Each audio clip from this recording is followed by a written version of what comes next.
Eric stared at the screenshot on his phone, his coffee growing cold in his hand. The geotag read, Tulum Beach Resort, Mexico, beneath his wife's Instagram story. A photo of her tanned legs stretched out on white sand. The same wife who had kissed him goodbye 3 days ago, explaining she needed a digital detox wellness retreat in Vermont. I can't reach you for the next week, honey, Marissa had said, her green eyes avoiding his. The retreat has a strict no-phone policy, but I really need this for my mental health. Now, looking at the timestamp showing the photo was posted just 2 hours ago, Eric felt something cold settle in his stomach. He zoomed in on the image. Designer sunglasses he'd never seen before. A cocktail with a little umbrella. In the background, barely visible, a man's hand resting on the arm of her beach chair. His phone buzzed. A text from his sister Clara. Saw Marissa's story. Thought she was at some yoga place in Vermont? Eric's hands trembled as he typed back. She is. The 3 dots appeared, then disappeared. Clara was choosing her words carefully. Finally. Eric, we need to talk. 20 minutes later, Clara sat across from him in his kitchen, her expression grim. At 40, she had the same dark hair as Eric, but none of his trusting nature. Years of working as a family lawyer had taught her to spot deception from miles away. How long has she been acting strange? Clara asked, stirring honey into her tea. Eric rubbed his temples. A few months, maybe longer. She's been working late, taking calls in the other room. Last month, she forgot our anniversary dinner. Said she got caught up at the office. And you believed her? Why wouldn't I?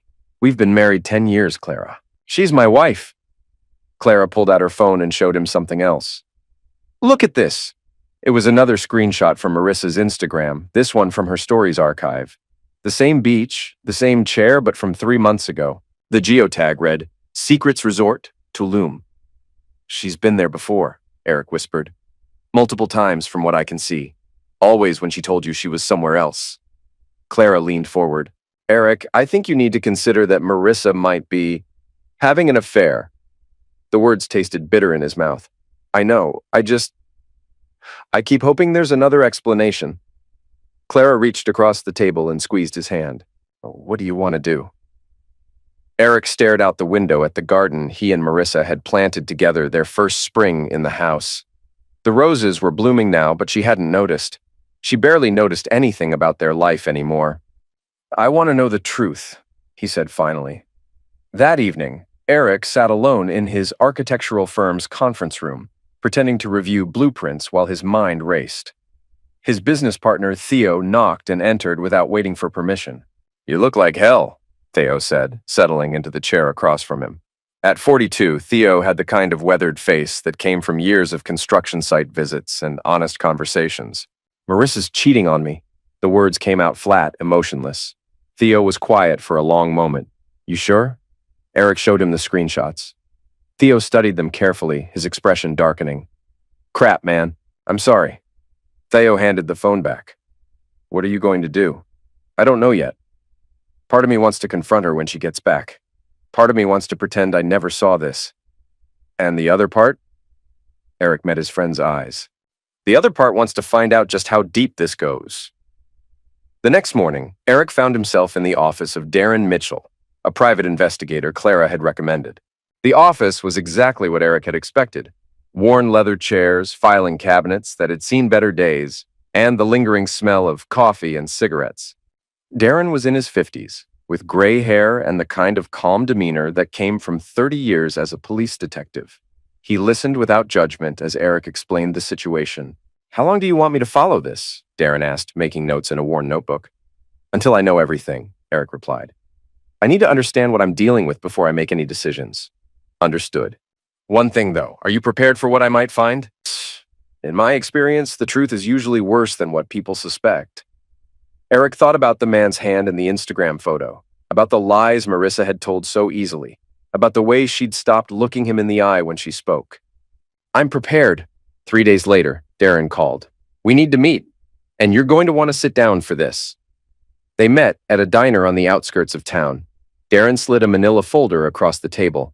Eric's hands shook as he opened it. The first photo showed Marissa walking hand in hand with a man Eric didn't recognize along the beach in Tulum. The man was tall, athletic, with dirty blonde hair. They were laughing about something. The second photo showed them kissing. The third showed them entering a hotel room together. "His name is Jordan Hayes," Darren said quietly. 34 years old. Works in marketing for a tech startup. Been divorced for 2 years. No kids. Eric stared at the photos, feeling numb. "How long?" "Based on what I've been able to piece together, at least 8 months, maybe longer." Darren hesitated. "There's more." "More?" "They're not just having an affair, they're making plans. I've got recordings of phone conversations where they talk about your assets, your business, even your life insurance policy." The diner suddenly felt too small, too hot. Eric loosened his tie. "What kind of plans?" "The kind where you end up with nothing and she ends up with everything." Darren pulled out another document. "She's been meeting with a divorce attorney. Not to file yet, but to understand how to maximize her settlement." Eric felt sick. Jesus. "There's something else. Jordan isn't exactly who he appears to be either. The tech startup he claims to work for, it doesn't exist. He's actually unemployed, living off credit cards and whatever Marissa gives him." "She's been giving him money?" "Quite a bit, from what I can tell. There are transfers from your joint account to accounts in his name. Small amounts, but frequent. Over the past 6 months, it adds up to almost $15,000. Eric stared at the evidence spread across the table. 10 years of marriage, reduced to photographs and bank statements. "What do you recommend I do?" Darren leaned back in his chair. "Depends on what kind of man you are. Some guys just want a clean divorce. Others want justice." "What's the difference?" "A clean divorce means you split assets. Maybe she pays some alimony since she was taking your money, and you both move on with your lives. Justice means you make sure she faces consequences for what she's done." Eric thought about all the nights he'd worked late to build their life together, all the sacrifices he'd made, all the times he'd trusted her completely while she was planning his destruction. "I want justice." Darren smiled grimly. "Then we need to be smart about this, and we need to find out exactly how much she's stolen and what she's planning to do with it." Over the next week, Darren's investigation revealed the full scope of Marissa's betrayal. She had opened credit cards in Eric's name without his knowledge. She had been siphoning money from their savings account in small amounts to avoid detection. Most shocking of all, she had been secretly recording their private conversations, apparently building a case to claim emotional abuse during the divorce proceedings. "She's been planning this for over a year," Darren explained as they reviewed the evidence. "This isn't some spontaneous affair. This is a calculated attack on your life." Eric sat in stunned silence. The woman he'd loved and trusted for 10 years had been systematically destroying him while smiling to his face every morning. "There's one more thing," Darren said. "Jordan isn't working alone in this. He's got a partner." "What kind of partner?" "A woman named Nina Caldwell. She's one of Marissa's closest friends, and she's been helping coordinate everything." "The fake wellness retreat story?" "That was Nina's idea. She's the one who helped Marissa set up the secret bank accounts." Eric remembered Nina, a sharp-tongued woman who had never seemed to like him much. Now he understood why. "So what's our next move?" Darren grinned. "We give them exactly what they want. We let them think their plan is working perfectly." The plan Darren outlined was elegant in its simplicity. They would let Marissa and Jordan continue their scheme while secretly documenting everything. When the time was right, they would reveal the truth in a way that would destroy not just their relationship, but their reputations and financial futures as well. "The key is patience," Darren explained. "Let them get comfortable. Let them make mistakes. The more evidence we gather, the better our position when this all comes to light." Eric agreed, though every fiber of his being wanted to confront Marissa immediately. Instead, he played the role of the oblivious husband when she returned from her retreat, glowing and relaxed. "How was Vermont?" he asked over dinner that first night back. "Amazing," she said, not meeting his eyes. "So peaceful. I really feel recharged." "I'm glad. You seem different. Happier." She smiled, and for a moment Eric saw a flash of the woman he'd fallen in love with. Then he remembered the photos of her with Jordan, and the feeling disappeared. "I've been thinking about us," Marissa continued, "about our future." "Oh? I think we should talk about what we both want out of life, whether we're still moving in the same direction." Eric was shocked. This was it. The beginning of the end she'd been planning. "What do you mean?" "Just, we've both changed over the years. Maybe it's time to be honest about whether this marriage is still working for both of us." Eric forced himself to remain calm. Are you saying you want a divorce? I'm saying maybe we should consider all our options. She reached across the table and took his hand, her touch feeling like ice. I want us both to be happy, Eric, even if that means going our separate ways. That night, as Marissa slept beside him, Eric stared at the ceiling and planned his revenge. Over the next 2 weeks, Eric and Darren documented every aspect of Marissa's deception. They recorded phone calls between her and Jordan where they laughed about Eric's naivety. They photographed meetings between Marissa and Nina where they refined their strategy. Most damning of all, they discovered that Marissa had already hired a divorce attorney and was planning to file papers within the month. She's going to claim irreconcilable differences and emotional neglect, Darren explained. She's got recordings of arguments where she goaded you into raising your voice, and she's planning to use those to claim you were emotionally abusive. Eric felt a cold rage building inside him. How do we stop this? We don't stop it. We let her file, and then we destroy her case piece by piece. What do you mean? Darren smiled. I mean, we turn her own tactics against her. Every lie she's told, every piece of evidence she's manufactured, every dollar she's stolen, we document it all and present it to the judge. By the time we're done, she won't just lose the divorce case. She'll face criminal charges for fraud and theft. The plan required perfect timing. They had to wait until Marissa filed for divorce, committing herself to the lies she'd constructed. Only then could they reveal the truth, without giving her a chance to change her story. There's one more element we need to consider, Darren said during one of their planning sessions. Public humiliation. What do you mean? Your wife has been living a double life, stealing from you and planning to destroy your reputation. Don't you think the people in your life deserve to know what kind of person she really is? Eric thought about their friends, their families, their professional contacts.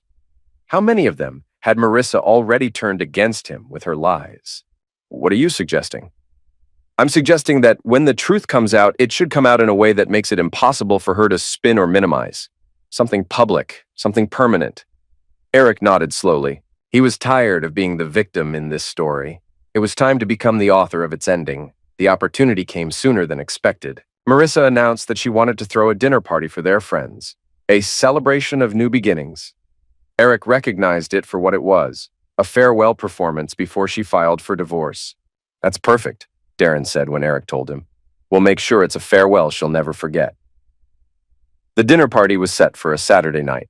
Marissa invited 6 couples, their closest friends, including Nina and her husband. She spent days preparing, cooking elaborate dishes, and decorating their home to perfection. This is going to be such a wonderful evening, she told Eric as she arranged flowers on Friday night. I want everyone to see how happy we are. The irony was almost too much to bear. Saturday evening arrived with perfect weather. Their guests began arriving at 7, and soon the house was filled with laughter and conversation. Eric played his part perfectly, smiling and joking with friends who had no idea what was about to unfold. At 8:30, as they were finishing the main course, Eric stood up and tapped his wine glass with a knife. I'd like to make a toast, he announced. The conversation died as everyone turned to look at him. Marissa smiled up at him expectantly. To truth, Eric said, raising his glass, and to the people who deserve to know it. He nodded toward the kitchen, where Darren emerged carrying a laptop and a small projector. The private investigator began setting up the equipment without a word. Eric? Marissa's voice was suddenly uncertain. What's going on? Just sharing some vacation photos, honey. Some pictures from your wellness retreat in Vermont. The color drained from Marissa's face as the projector came to life, displaying an image on the dining room wall. But instead of Vermont forests, the screen showed a beach in Tulum. And instead of Marissa alone, it showed her in Jordan's arms. The silence in the room was deafening. What is this? Nina demanded, but her voice lacked conviction. This, Eric said calmly, is what my wife was really doing while she told me she was at a digital detox retreat. He clicked to the next image, then the next, each one more damning than the last. Eric, stop, Marissa whispered, but he continued. These photos were taken over the past 8 months, he explained to their stunned guests. During business trips that never happened. During girls' weekends that were actually romantic getaways. During wellness retreats that were really vacations with her boyfriend. You had me followed? Marissa's shock was giving way to anger. I had a cheating wife investigated. There's a difference. He clicked to a new slide. Bank statements showing the money transfers. This is where $15,000 of our money went. To support her boyfriend while he pretended to have a job. Click. Phone records. These are calls between Marissa and Jordan planning how to maximize her divorce settlement and minimize my assets. Click. Email exchanges. And these are conversations between my wife and her friend Nina, planning the lies they would tell to destroy my reputation and justify their theft. Nina stood up abruptly. This is insane. You're having some kind of breakdown. Sit down, Nina. Eric's voice was steel. You're not going anywhere until everyone knows exactly what you helped plan. He clicked to the final slide, a recording device connected to speakers. This is a conversation between Marissa and Jordan from 3 days ago? He pressed play. Marissa's voice filled the room. He still has no idea. The poor bastard actually thinks I was at a spa. Jordan's laughter followed. How long are you going to keep this up? Just until I file next week. Then I'll take him for everything he's worth and we can disappear. What about his business? Community property? I'll get half of that too. Plus alimony since I make less than him. And if he fights it, he won't. I've got recordings of him yelling at me. My lawyer says that's enough to claim emotional abuse. You're brilliant, baby. He never saw it coming. 10 years of marriage, and he never once suspected. God, he's pathetic. The recording ended. The silence that followed was absolute. Eric looked around the table at their friends' shocked faces. Some looked angry. Others looked sick. All of them were staring at Marissa in horror. The divorce papers were supposed to be filed Monday, Eric said quietly, along with restraining order requests based on false claims of abuse. The plan was to paint me as a controlling husband who drove her away with my behavior. Marissa had gone completely white. Eric, I can explain. No. His voice cut through her words like a blade. You can't. Because there is no explanation for what you've done. There's no excuse for the lies, the theft, the betrayal. There's nothing you can say that will undo the fact that you spent months planning to destroy my life while pretending to love me. He turned to address their guests. I wanted all of you to see this because Marissa was counting on your support during the divorce. She was planning to tell you that I was abusive, that she had to leave for her own safety. She was going to use your friendship to isolate me and validate her lies. Nina finally found her voice. This is insane, Eric. You can't just, I can't what? Tell the truth? Show evidence of crimes? Hold people accountable for their actions? He clicked the projector to a new image. Legal documents. These are the charges that will be filed Monday morning. Fraud, theft, identity theft for the credit card she opened in my name, perjury for the false abuse claim she was planning to make. Marissa stood up shakily. You can't do this to me. I'm not doing anything to you, Marissa. You did this to yourself. Every choice you made, every lie you told, every dollar you stole, those were your decisions. I'm just making sure there are consequences. She looked around the table desperately, searching for support among their friends. But the people who had known her for years were looking at her like they'd never seen her before. Tom, she said to one of their oldest friends, Sarah, you know me. You know I would never. We know what we just saw, Tom said quietly, and what we just heard. Sarah couldn't even look at her. Nina made one last attempt to salvage the situation. This is all taken out of context. You don't understand the whole story. Eric turned the full force of his attention on her. Would you like me to play the recordings of you helping plan this? The ones where you laughed about how easy it would be to manipulate everyone? Where you called our friends useful idiots who would believe whatever story you fed them? Nina's face crumpled. Or maybe, Eric continued, you'd prefer I share the evidence of how you helped open those secret bank accounts. I'm sure your husband would be fascinated to learn about your financial crimes. Nina's husband, Dave, was staring at his wife in shock. Nina, what is he talking about? But Nina was already grabbing her purse and heading for the door. This is insane. I'm not listening to any more of this. Running away won't help, Eric called after her. The police report will be filed whether you're here or not. The front door slammed behind her. Eric turned back to Marissa, who was still standing frozen beside her chair. You should probably call a lawyer, he said conversationally. A different one than the divorce attorney you've been working with. You're going to need a criminal defense lawyer now. Eric, please. Tears were streaming down her face. We can work this out. We can go to counseling. We can... No. The finality in his voice stopped her mid-sentence. We can't work this out. You can't steal from someone and lie to them for months and then ask for counseling. You can't plan to destroy someone's life and then claim you want to save the marriage. He gestured to their guests, most of whom were beginning to gather their things. Everyone here has seen exactly who you are now. The lies, the manipulation, the complete lack of remorse for what you've done, there's no coming back from this.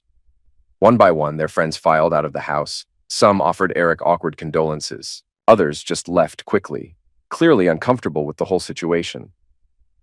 Within 15 minutes, Eric and Marissa were alone. She slumped back into her chair, finally understanding that her carefully constructed plan had completely collapsed. "What happens now?" she asked quietly. "Now you face the consequences of your choices. You'll be arrested Monday morning. You'll be prosecuted for fraud and theft. You'll probably go to prison. And us." Eric almost laughed. "There is no us, Marissa. There hasn't been for months. The only difference is that now I know it." She looked around the dining room, at the flowers she'd arranged, the dishes she'd prepared, the evidence of the life she'd been planning to destroy. "I never meant for it to go this far," she whispered. "Yes, you did. That's exactly what you meant. You planned every detail, calculated every angle. The only thing you didn't plan for was getting caught." He began collecting the dishes from the table, his movements calm and deliberate. "You can stay in the guest room tonight. Tomorrow you can pack your things and leave. After that, any communication goes through lawyers." Marissa watched him clear the table as if nothing had happened. "Eric? What? Do you hate me?" He paused, considering the question seriously. "No," he said finally. "I don't hate you. I don't feel anything for you at all anymore. And that's probably the saddest part of this whole thing." Monday morning came faster than Marissa had expected. She woke to the sound of car doors slamming in the driveway. Through the window, she could see 2 police officers walking toward the front door.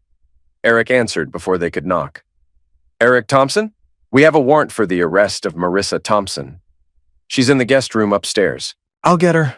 Marissa was already dressed and waiting when Eric appeared in the doorway. "It's time," he said simply. She nodded and followed him downstairs. The police officers were professional but firm as they read her rights and explained the charges. Fraud in the first degree, grand theft, identity theft. Each charge carried potential prison time. As they led her to the patrol car, Marissa turned back one last time. "Eric, I'm sorry. I really am." He stood in the doorway of the house they'd shared for 10 years, watching the woman he'd loved destroy herself with her own choices. "I know you are," he said, "but sorry doesn't undo what you did." The patrol car pulled away, and Eric went back inside to begin rebuilding his life. 3 months later, Eric sat in his lawyer's office reviewing the final divorce settlement. Marissa had pled guilty to all charges in exchange for a reduced sentence. She would serve 18 months in prison and pay full restitution for the money she'd stolen. "She gets nothing," his lawyer explained. "No alimony, no share of the business, no claim to the house. Her criminal actions voided any rights she might have had to marital assets." Eric nodded. It was over. That evening, Theo stopped by the house with dinner and beer. "How are you holding up?" his friend asked as they sat on the back porch. Eric looked out at the garden where the roses were blooming again. This time, he was able to appreciate their beauty. "Better than I expected," he said honestly. "It's strange. I thought I'd feel angry or sad or something. But mostly I just feel free. No regrets about how you handled it." Eric considered the question. "No, she made her choices and I made mine. I could have confronted her privately, worked out some quiet divorce settlement, let her walk away with half of everything I'd worked for. But that wouldn't have been justice. That would have just enabled her to do the same thing to someone else." Theo raised his beer. "To justice, then." "To truth," Eric corrected, clinking bottles with his friend. As the sun set over the garden, Eric felt something he hadn't experienced in months. Peace. The woman who had tried to destroy him was facing the consequences of her actions. The friends who had been willing to enable her lies had been exposed. And he was free to build a new life based on honesty and trust. It wasn't the ending he'd planned when he married Marissa 10 years ago, but it was the ending he deserved. Jordan, it turned out, had disappeared the night of the dinner party. Darren's investigation revealed that his real name was Jake Morrison, and he had a history of targeting married women in elaborate financial scams.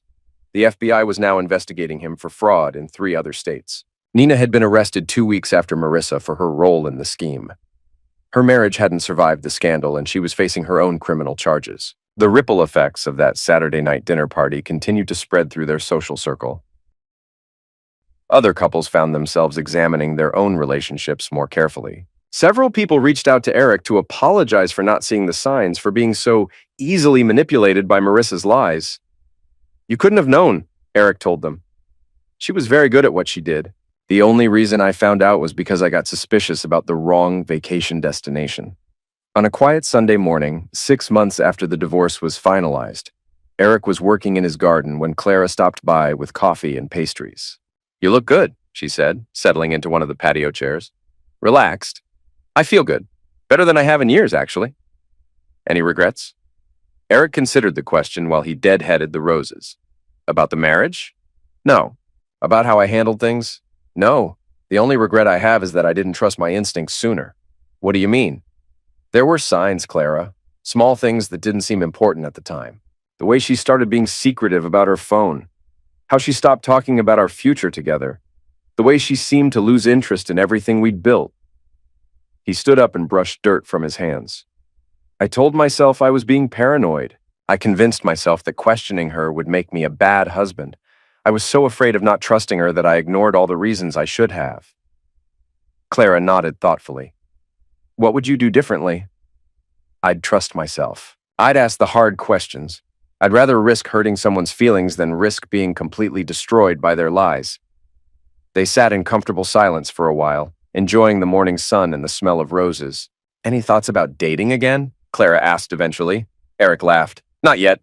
I'm still learning how to trust my own judgment again, but someday, yeah. When I meet someone who values honesty as much as I do." "And when you do?" "When I do, I'll know that whatever we build together will be real, because I'll never again mistake someone's ability to lie convincingly for love." As Clara gathered her things to leave, she paused at the garden gate. "Eric?" "Yeah?" "I'm proud of you, for how you handled all of this, for standing up for yourself, for making sure there were consequences." Eric smiled. "Thanks. That means a lot."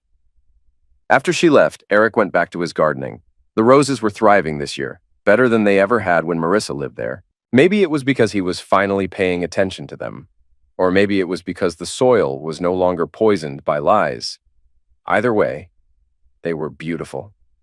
As he worked, Eric thought about the dinner party that had changed everything. Sometimes he wondered what would have happened if he had never seen that Instagram post, if Clara had never sent that screenshot. Would Marissa have followed through with her plan? Would he have found himself divorced, broke, and branded as an abuser based on manufactured evidence? The thought was chilling, but it was also motivating, because now he knew that he was capable of fighting for himself. He was capable of seeking truth and demanding justice. He was capable of surviving betrayal and coming out stronger on the other side.